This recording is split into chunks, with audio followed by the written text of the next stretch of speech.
होय हो. काय हो म्हणले आपल्याला बोरची गाडी आणायची आणि पाणी बघायचं. पानाड्याकडून पाणी बघितलं, पाणी सांगितलं. मग काय ताट केलं, बोरची गाडी बोलावली आणि आमचे गुरुबंधू आहे नामदेव महाराज, त्यांना बोलवलं. मग त्यांच्या हातून पूजा केली. त्यांनी मस्त पूजा केली. मग बोरची गाडी आली शेतात. मग काय सांगायचं, गाडी लावली शेतात. मग वल्ला नारळ होता ना, मग तो नारळ तसाच ठेवला, फोडता नसता आला म्हणून. आणि मग नारळ ठेवून श्री गणेशाय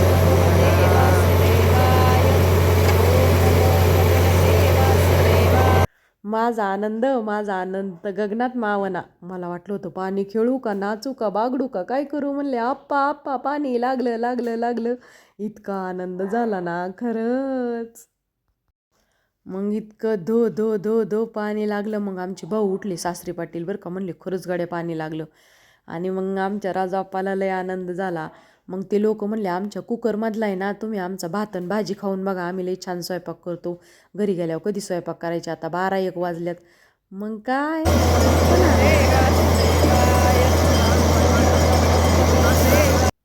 सावळा सुकुमार श्रीकृष्ण कान्हा, कान्हाची आहे सुंदर वाणी. आणि बघा राजू आप्पा, आपल्या वावरात बोरला किती लागलंय मस्त पाणी. धो धो धो धो धो धो. अरे वा वा, कसं पडतंय बाया, बदा बदा बदा बदा.